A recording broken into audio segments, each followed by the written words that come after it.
So I think a few of you had a bit of a practice with microcombs over at the booth. You'll find that, you know, we're enjoying using these things. I'm going to talk about how one might get to that point and the various things that stand in your way, the various ways to get around that, and go from there. Or at least I'm going to attempt to do that. Let's see how we go. Okay, so you may have seen pictures like this, or I might be doing relevant XKCD things where we're just assuming that of course you guys have seen these pictures before because everybody's seen them in primary school, right? So if I do this throughout this talk, please call me on it. It's not a fiber cavity. What are you doing? So you might have seen pictures like this, where you grab a tunable laser, you move that in, you go up Stefan's little curve, and then bang, you get some sort of comb that comes out. Maybe you get a zebra first, and I'm now going to be using zebra every time I talk about this. But you'll get your microcomb out. So that's great. So this suggests that just tuning a laser will get you a nice frequency comb. And you might be able to watch it go round and around and around again. We've been calling this animation the hypnotoad in our lab because we just like to watch it go round and around. So this will create you a frequency comb. Great. So let's go do it. Let's go in the lab and make one of these things happen, right? Sounds simple enough. So what do we have to start thinking about when we think about going off and actually doing this? Well, we want to dig into an idea of what parameters you care about when you're going into the lab and trying to do these things. We want to think about what other people have been doing because surely these microcombs sound amazing.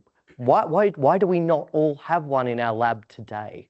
Let's talk about perhaps a couple of things that might have stopped people from being able to just go boom and doing it. So we want to then perhaps talk about how to get around those problems, talk about how to solve some key issues with microcombs, or at least some of the ways that people have talked about it. And there are many ways to, as they say, skin a cat, although we're not very good on animal cruelty. There are many ways to try to solve problems. Then I'll try to go through some of the microcombs that are used in Australia and New Zealand and talk a little bit about how to make a comb work. So because we're doing a summer school, I thought I'd break these down into learning outcomes. And also the last part is to maybe introduce what sort of macrocombs, to take a term from Stefan, you could use before you dive into microcombs if you need to take a few steps forward.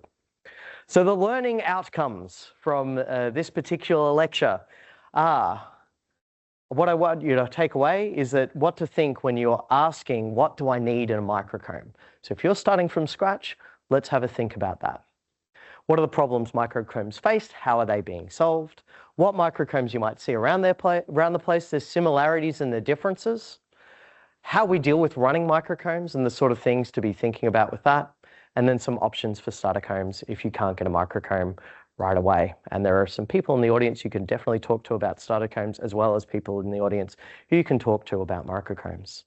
All right, let's start with what do I need? What should I be thinking about? Well, again, relevant XKCD maybe, but you might have seen pictures like this and gone, right, that's a nice comb. What would I would like that, thank you. What might give you a thought about this? Well, things to be starting to think about are the line spacing. How far apart do I need my lines? How close together do I need them for the application that I'm using? How much control do I need over that? Do I need two combs, so I need a dual comb thing? That sort of thing. The other thing you might think about is how many lines do I need? Do I need all of these lines here? Do I need just a few of them? What can I get away with, essentially, in this?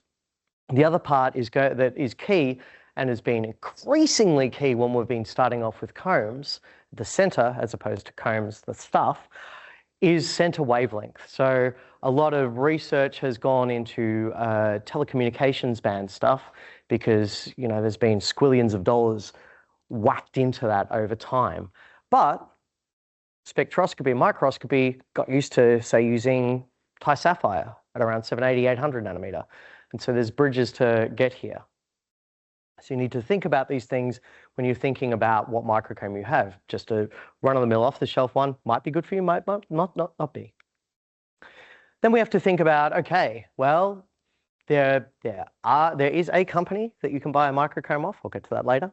But generally speaking, what you're getting is a device, and then you're looking to run that device. So what we want to then think about is, okay, well, I want this. How does the device influence what I get? And so things you need to think about is the link between free spectral range and the comb that you get, because although we saw that, we walk off, free spectral range about where you pump is important. Dispersion is important, as we went through in the theory.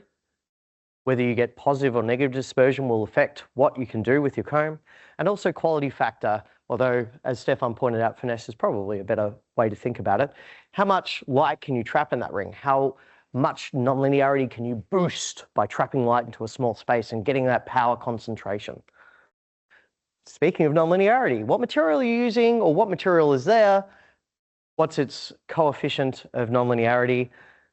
How much light am I coupling into this ring? Do I want to overcouple? Do I want to undercouple? Do I want to critical couple? This is all going to affect how things form.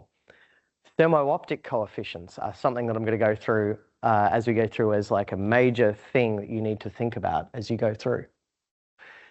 Then there's insertion loss, okay? The world is not free. As I push light into something, light goes elsewhere where I don't want it to. Another thing that you need to think about is avoided mode crossings. So we can have more than one mode oscillating in ring. And these are spatial modes here, or polarization modes, ways to oscillate in the ring. And they can interact. And in some structures, they interact a lot and they mess you up. In other structures, you have them and you can use them to very, very good effect, I think. Wavelength dependence is also another thing. So while this might be built for the telecommunications band, how far can you push outside of that to do stuff? So, a very simple problem when you start thinking practically becomes maybe a little bit more complex. And then you can think about, okay, I've got, what I think I need, what a device I can use, what kit do I need to have a microcomb happening? So you saw on the table over there, maybe in the demo area, that we have a tunable laser, an amplifier, and a micro ring, and boom, we get out a comb. You also probably want to have some variety of device to see the comb. So you need a tunable laser. Can you use any old tunable laser? Depending on what you're doing, you might need to care about the tuning speed, the wavelength range, the mode hopping that might occur when you're trying to go from here and here and it goes bop, bop. The power that you need out of that and the power that you need for the amplifier that you might be using. How you're coupling into your ring. Are you packaged? Probably you're not. You don't generally have fibers glued to the end. And if you do, are you going to burn that fiber because you don't need too much power? Temperature control. How are you going to keep this thing stable? I'm constantly amazed that Auckland managed to get fiber rings working. It's incredible. These things, at least we get to put Peltiers under it. It makes my life a lot simpler in doing an experiment. But, okay, control loops are very important sometimes, depending on how this goes, to try to keep everything stable. Because while a soliton is somewhat self-stabilizing, there are limits to these things, as always. Your diagnostics are also important. Your spectrum analyzer will give you some information, but you have to make assumptions because you can't see right down into the comb. So you might want an electrical spectrum analyzer. You might need some power meters, some photodiodes to see whether you're doing the same thing over and over again. So thinking these things through is also good. Then one of the key things that people on my team talked about during ANSCOP was around power. So how much power do you need to get to a state? So how much power do you need to pump into a device? This is a good thing to know, so see that you can do something. Then you're going to care about how much of the light that you're putting into the ring turns into a comb, because the comb power is what you need to be using. So there are terms like conversion efficiency that kick around, and I'll talk about them when I'm talking about different combs as well. And then there's what you need. How much power do you need for your application? Are you trying to use this thing to generate nonlinear things? Do you need short pulses and therefore high powers? Do you need only a few photons? What do you need in terms of power? How much then do you need to amplify? And then what's going to happen with the noise that you add in here? Are you sufficient? Is the power that you've got from your microcomb good enough to do the things that you want to do? Stability is a fun issue. Are you expecting the comb to turn on once and then just do the same thing over and over again into the night? Because that's probably not going to happen, because slight detuning changes can affect the comb. Some states are more stable than others. Solitons are great. One of the things we like about them is that, you know, they don't collapse immediately as soon as you breathe on something most of the time. Pump power and resonance drift can also affect comb power and comb line spacing. So do you need to stabilize your comb to the nth degree to have it n degree stable, or are you happy with a bit of drift? Don't overspec. That's the engineering problem. Long-term drift can also cause the comb to collapse. So do you need a long-term measurement? Do you then need to have a loop around this to control it and so forth? Maybe you don't. Maybe you can get away with single shot measurements. That's a lot of stuff. And the other aspect is turnkey. So can you just turn a microcomb on? We're really used to just turning a laser on and it working. Microcombs sometimes can be like this, and oftentimes they are not. So that this middle guy here, this is a graph I'm going to come back to and back to. This is not deterministic. This guy over here, I'm just turning, there's a laser that just turns on and a state just comes out. That is turnkey. Really nice. This one can also be turnkey, or at least it's deterministic. Yeah, you have to ramp up your power carefully and then ramp up wavelength, and maybe there might also be a turn down power or something depending on what you're doing. So do you have a recipe that you can use to do things deterministic and so forth? And what monitoring is needed, if needed, to feed back to the control knob to get your microcomb operating? Cool. I might have dissuaded you from microcombs at this point. I think that really there's a philosophy that you can have here. When you ask, what do I want in a microcomb? You can wait for a microcomb to appear that does all the jobs that you want it to do. At the other end of the spectrum, you can try to use whatever you have today and work with that. Oh, I thought I updated these slides. This was supposed to show our demo and Arnon the other day, our director, generating a microcomb for the first time. This is sort of the philosophy that I've been taking, is take a comb that exists and work with it. And this is something that, you know, has meant that I've learned a lot more things and I've been able to get things done at the same time. So up to you where on that spectrum you want to lie, but that's my view. Right. Next part, I got 99 problems and microcombs are most of them. So what are the problems that microcombs face and how are these being solved? Great, so this is again what I think you think a microcomb is. I think if you know what a microcomb is at all, you're thinking about a single soliton state. And so this is this thing that Tobias Kippenberg calls a DKS, but has been called other things in the past.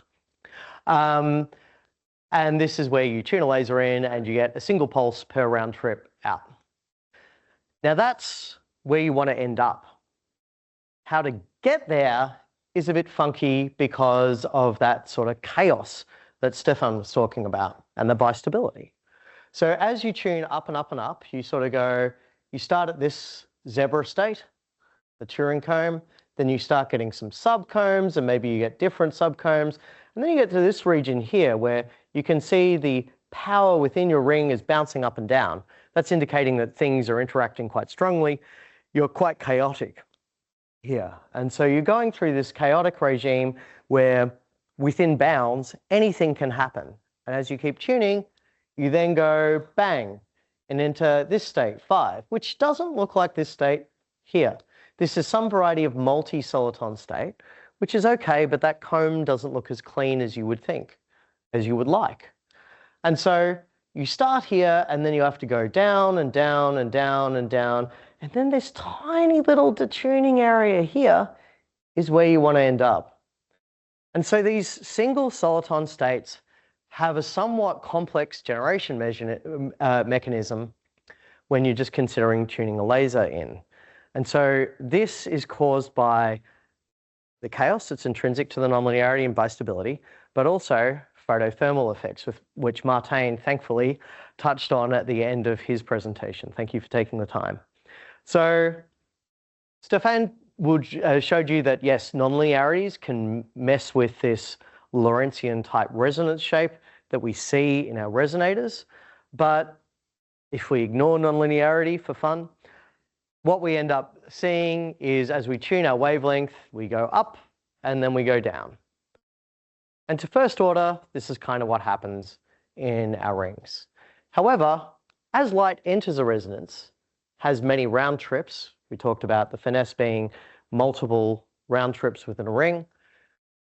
You get an enhanced interaction with material and you get a buildup of power.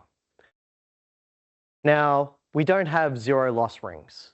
That means some light gets scattered, some light gets absorbed, the ring heats up. And as we learned, if we have a change in temperature, we have a change in refractive index. What does that mean for our resonance? Well, if our resonance is based on travel time and refractive index is the speed of light in a medium, that means that that resonance is going to shift. And so ring is going to heat up and the resonance is going to shift redder as we heat this up. And so what that is going to mean is if we tune from blue to red, I keep on getting mixed up with this, then you're going to be doing this and going up and up, and then all of a sudden you're going to be tuning, but where the resonance is not going to be where you're tuning to, and so you're going to drop out and miss the resonance. What we tend to do is blue to red detuning, a lower wavelength to a higher wavelength.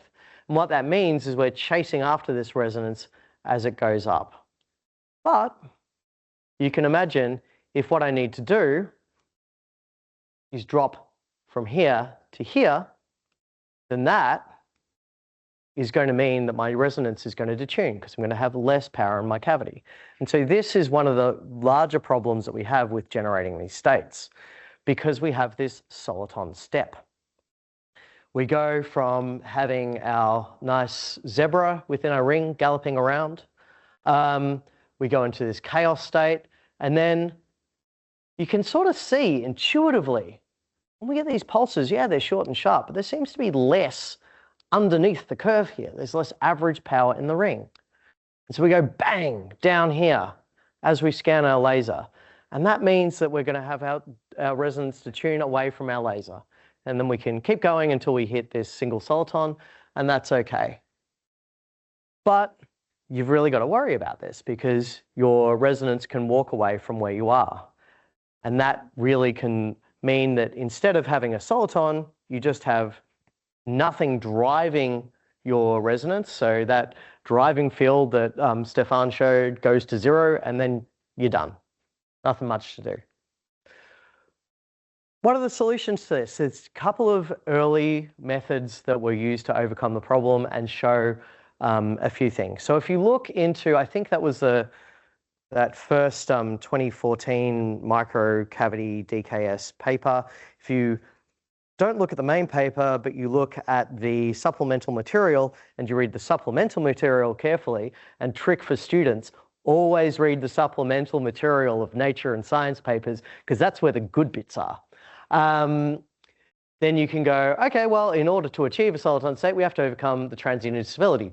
You know, that soliton step, go boom. We modulate the pump power with the two-step protocol. So this is known as power kicking.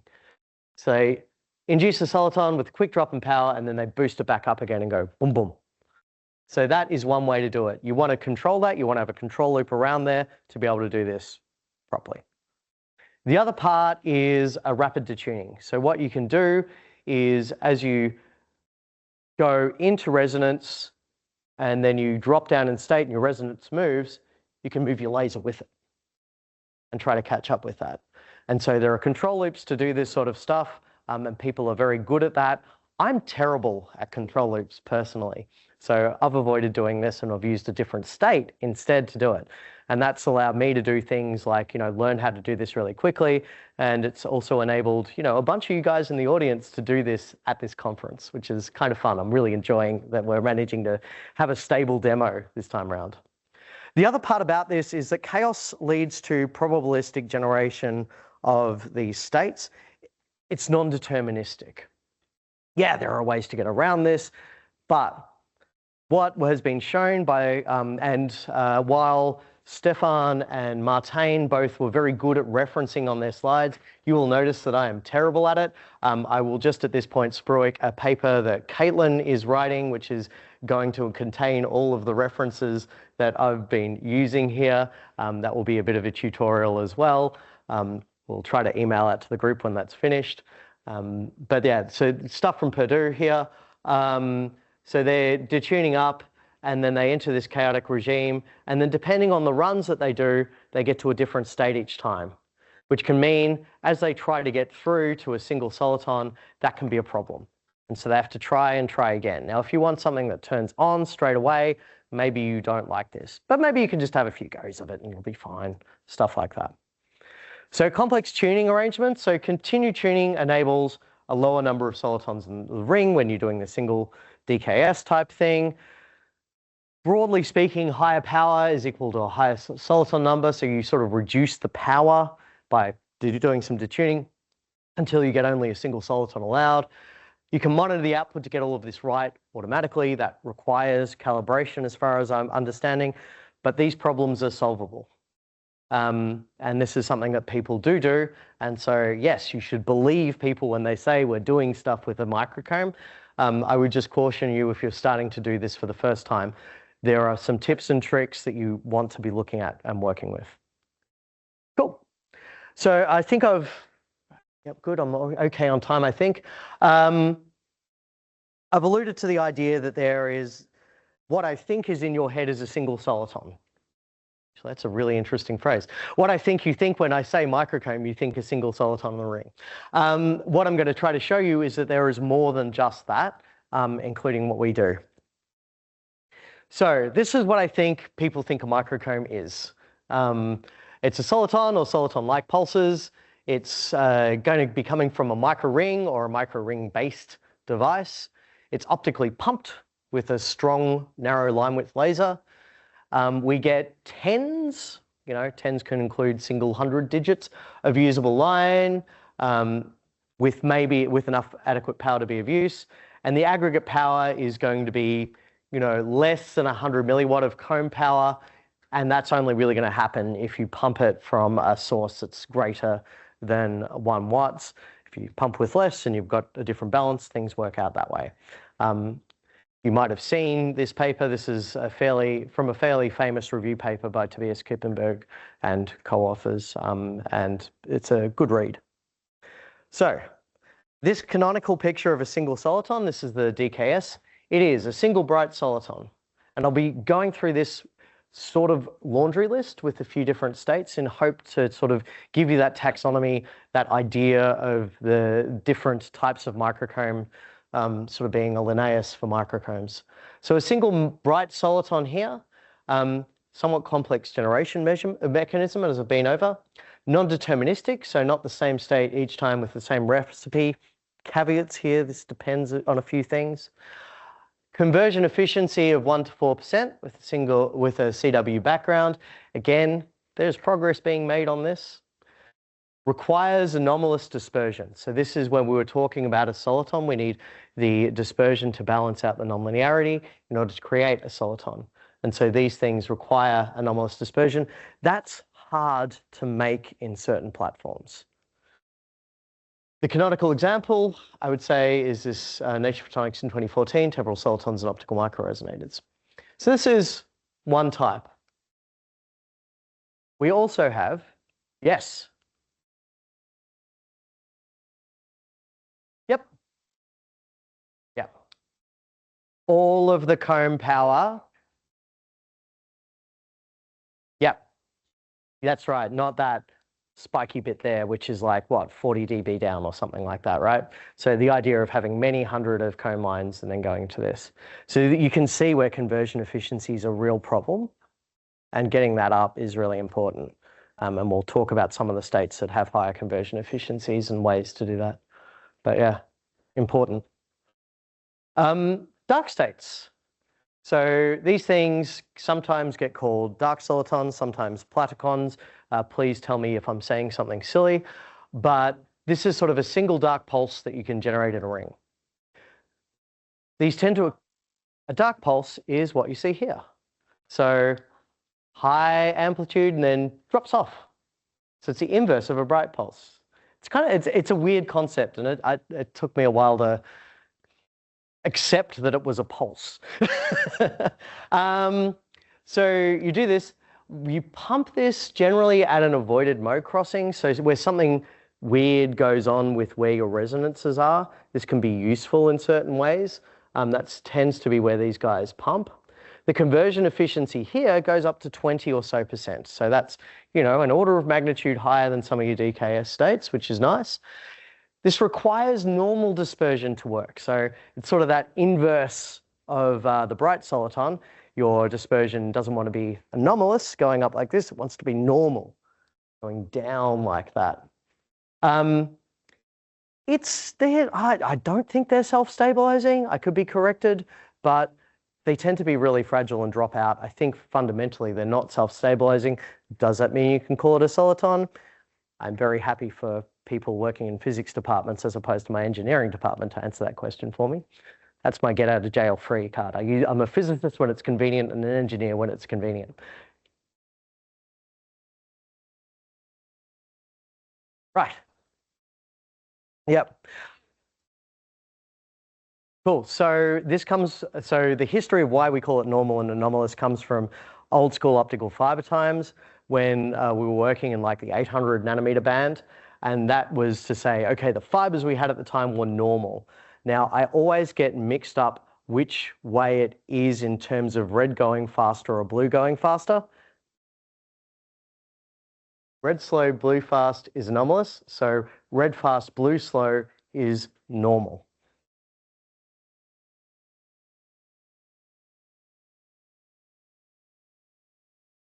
Anomalous. Right. Yeah, so I thought it was just because we were originally in the. Oh, wow. and people did experiments but didn't understand it.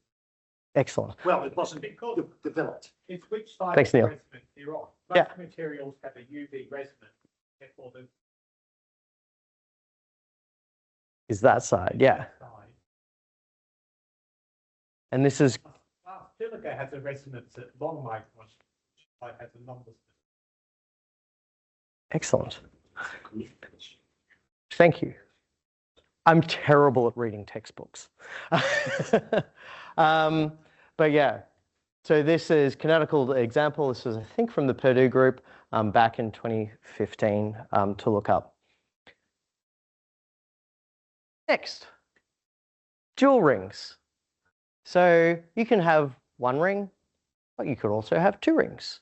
If you have two rings, you can mess around with things a bit more. Light can go around in different ways. So photonic molecules, which are, you can describe two rings coupled together as a photonic molecule. You can have two normal dispersive rings coupled together, but because they're coupled together, you get overall something which still allows a bright pulse. So you have the pump at a generated avoided mode crossing. You can get conversion efficiencies of around about 40%. And these, this canonical example was from 2021. You get weird looking spectra like this. It does mean your conversion efficiency goes up, but when they made their measurements on an optical sampling scope, they got bright pulses out, which was kind of cool. I would have thought that this was dark, but there you go. You can, however, also use dual rings to do a normally single pulse looking thing here. And so this is where you take one big ring, one small ring, both of them anomalous dispersion. You pump at the avoided mode crossing, and then you go through quite some complex stages to get to high conversion efficiency. These guys get conversion efficiencies of about 50% at this point. One unfortunate thing about this is that you're reducing the pump power to improve efficiency. So that means your line power overall isn't going up. You're just managing to maintain that line power with less pump, which is a good thing, but it doesn't really provide you a route to getting higher line power. As you can see, we're still well below 20 dBm per line there. This was a 2023 paper when this came out. One thing that solves a lot of these problems is to add some gain into the mix. And so this is laser cavity solitons. So this is a single bright soliton with a single ring, but an external amplifier cavity. So you go round and round a ring, a lot of mixing goes on there, but sunlight comes out and goes and gets amplified and comes back, goes around. So you got sort of two cavities linked together. And what this is able to do is that you turn the amplifier on, you tune this tunable delay here, and then bang, your state appears. And it's a really nice state because you can see videos of guys whacking at this system and it dropping out and coming back. So it's one of these self-healing type things, which is amazing. It's reliant on the slow dynamics of erbium. There's some really interesting theory papers out on this. I don't understand them fully, but it's quite cool. Conversion efficiencies here of around about 75%, I think, demonstrated. Theoretically, it can be higher than that. And this was a Nature Photonics paper in 2019, is the canonical example of that. The pulses are a bit different. You can see this is sort of that single bright pulse that you'd normally expect. This is a laser cavity soliton pulse. You have to have this gain and two different things. So, you have to modify what you're doing to figure things out. The thing that we use in the lab that I work in and some of the other labs in combs as well are soliton crystals. These are the forgotten and unloved child of the microcomb universe, I would say. You have multiple bright solitons, 30 or 40 in a ring in a set pattern.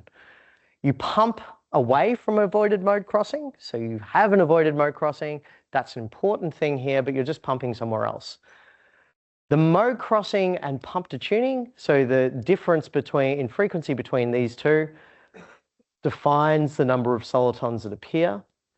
And there's many of these different states, and they can be generated with an efficiency of around about 20%, sometimes higher, sometimes lower. The nice thing about this is where they occur, your comb power sort of creeps up and up and up. You get the soliton crystals at a high level of power in your cavity. And so that means you don't have that massive soliton step, which means you don't have that thermal issue. And if you don't have that thermal issue so much, that means it's very simple to tune this in. And if you want to see how simple it is, come to me at lunch and you can do it yourself. So slow laser in open loop config is the tuning, can be deterministic if you know your device well enough, requires anomalous dispersion, so we still have fabrication things. The canonical example is soliton crystals and Kerr resonators from 2017, which is where these pictures are from. We tend to use K here. Anybody can really properly answer why I always see K in my lab and not the other guys? I'd love to know. Cool, so this is what this looks like, and here's the hypnotoad animation that sort of shows there. We've got a train of pulses around the ring, and then we've got a defect here in that pattern, and this is partly why they get called soliton crystals. I didn't make this up. I think the first instance of seeing that for me was from a NIST paper, so I'll just blame the NIST guys. Very good. The defect, so this is this missing pulse you see traveling around here. So that, so you got this train of pulses, and then you've got this missing pulse. That's kind of like a defect in a crystal lattice. That's why the thing has its name. Now, why that defect appears is partly because of this line here, for example, being locked to a mode crossing, and then that setting up a background field in the resonator. This is something that Miro and Stefan have published. I'm trying to paraphrase from this, so please correct me when I say stupid things. That sets up a background wave, and that you sort of get some constructive interference most of the time, but in with this defect, things are a bit imbalanced, and then that's where it goes, wibble wibble, but it's still a stable pattern. Is that good enough? Sorry. The pattern, yeah. So it's a cyclical pattern. So wherever you see that, yeah. So this is a single defect. You can get double defect. You can get half defect. You can get all sorts of things. And that's why you get, that range of things that can come out here. Just generally speaking. So you've got single defect, single defect, single defect. I think actually all of these are single defect states, except for, say, this one, which is no defects at all. And that we call that a perfect soliton crystal. Right. I wish I could. You can point where there's a locking to a mode crossing, but can you point exactly what a defect does? What I can say is that if you take the complex Fourier transform of this, that's the spectrum that you get. And a lot of it's to do with the number of pulses you have in the ring, whether you have an even number or an odd number, the size of this little defect in here, whether it's 1, 1.5, a half, and then that affects the pattern. That's right. But no. But the fact that is oscillating at Yes. that's what gives you your 50 gigahertz. If Yeah. we didn't have that, we would have the terahertz. So if we didn't hear that, why, when I have multiple pulses in the ring, and you think about during the Fourier transform, surely that's got a really wide line spacing because there's lots of these rings in, say, like a 25 gigahertz or 50 gigahertz ring. Surely that would mean you have terahertz line spacings. And that's what you see here. But then what Dave was pointing out was, well, you get this dip every round trip. That's what fills up all of these lines in between in terms of thinking in Fourier transforms. Cool. Thanks, Ben, for making this. I love it. Right. Cool. I think I'm going to step up a little bit to get to some important parts. Making light work of microcombs. So what seems to be the problem? I think one of the things we pointed out with single pulses is that we have this issue of hitting different soliton numbers, thermal instabilities. How can we solve this? One thing is laser cooling. So you can put a laser one side of a resonance and a laser the other side of the resonance. And so that means as you're pushing a laser with a resonance with a tuning laser, you might have on a different resonance another laser sitting on the other side of that. So as you're dropping down the power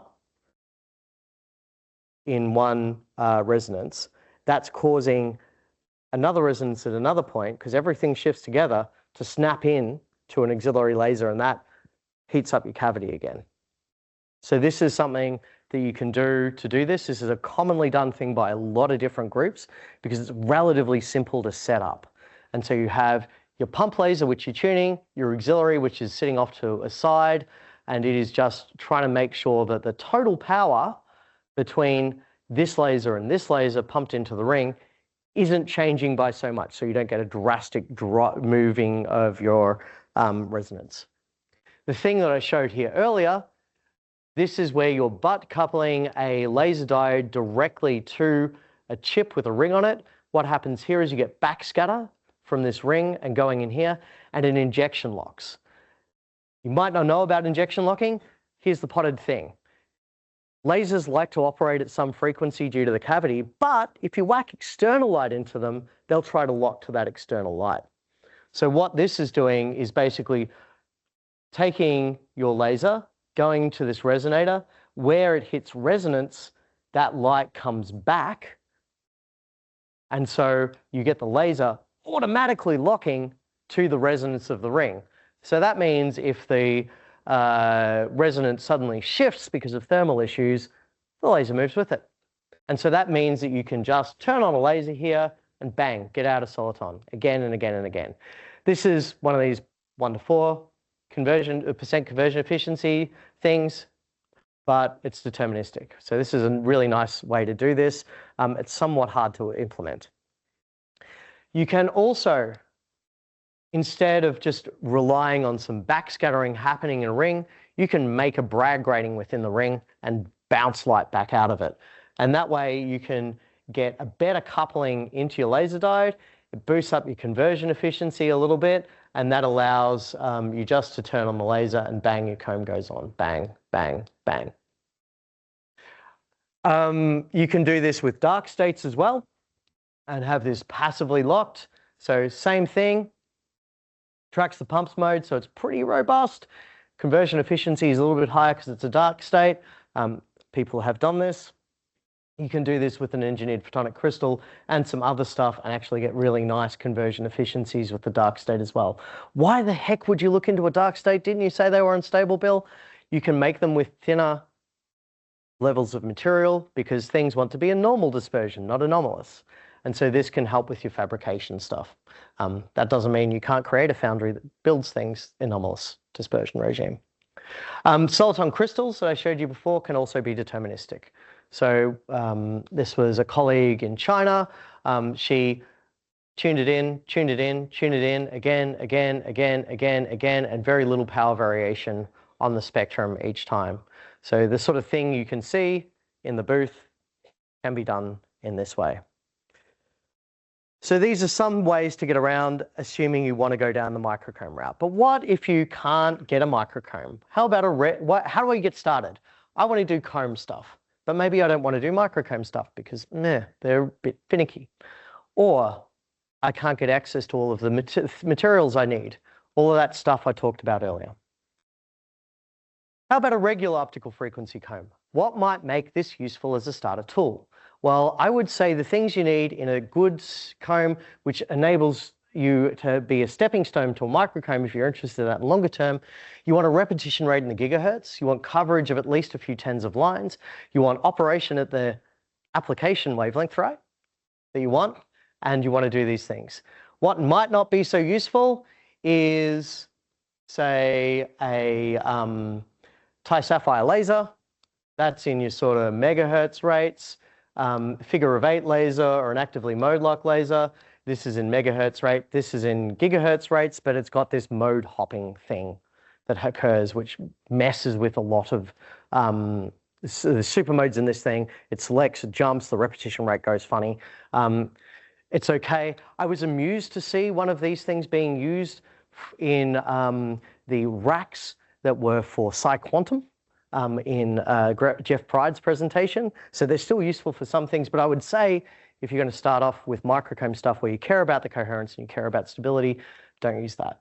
What you might want to use is something from Redshift, something from Tacor, something from Menhir, some mode lock laser with a gain medium cavity with a mode locking element, so something to force the pulsing at these sort of gigahertz rates, and that can be made without mode hopping. So these are 3 things that I know exist that work quite well.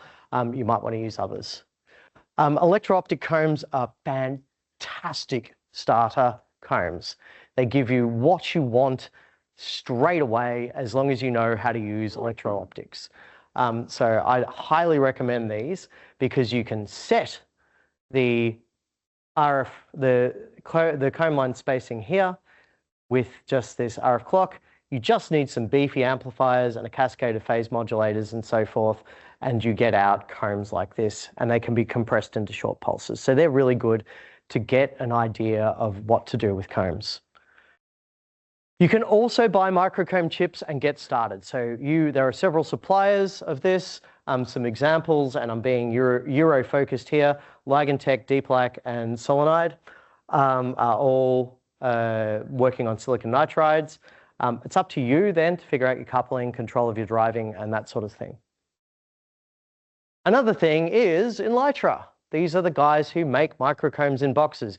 If you would like to know more about their product, Miles Anderson is over there. He's a local Auckland guy who sits, I think, in Uni Auckland. There you go. they're pretty, these are, I think, the guys who are the first movers in turning microcombs into tools, which is kind of amazing. Yep. Great. Or you can talk to people and try to collaborate. So the type of rings that you'll see around, there's the highly doped silica glass stuff, which is the Dave Moss's platform that I've been using. And they look like this. You can, there are silicon nitride, mostly ligand tech chips around the place that people are using. And I think we're building some, we're getting some built at the moment. So we're going to be trying that out, that platform in combs. There's thin film lithium niobate. So that's that bottom left thing here. This can be useful as it has Chi2 and Chi3, and these effects interact and they can be quite nice. So these exist. I'm also aware that there are silica waveguide rings at University of Auckland. They haven't been published with very much recently, so that might just be, there are more interesting physics to be looked at otherwise. But yeah, they're about 3 gigahertz or something like that.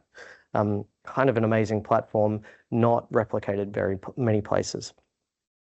So there, that comes back to, you know, what I hoped you'd take away from this. So I hope that you know what to think about when you're asking, what do I need a microcomb? What do I need in a microcomb? And you can ask those questions of yourself. What problems exist if you're thinking of going down this route, and some ways to solve them, and a feeling like maybe they can be solved. That there are different microcombs out there. They have differences and similarities. So you might be thinking of the famous DKS comb, but maybe you can also think of doing things in a different way that can have advantages. And then also some options for things that are macrocombs or not microcombs if you can't get a microcomb straight away, just so you can do some comb research. Combs are fun. They do stuff. They're correlated. I like them. And on that, thanks.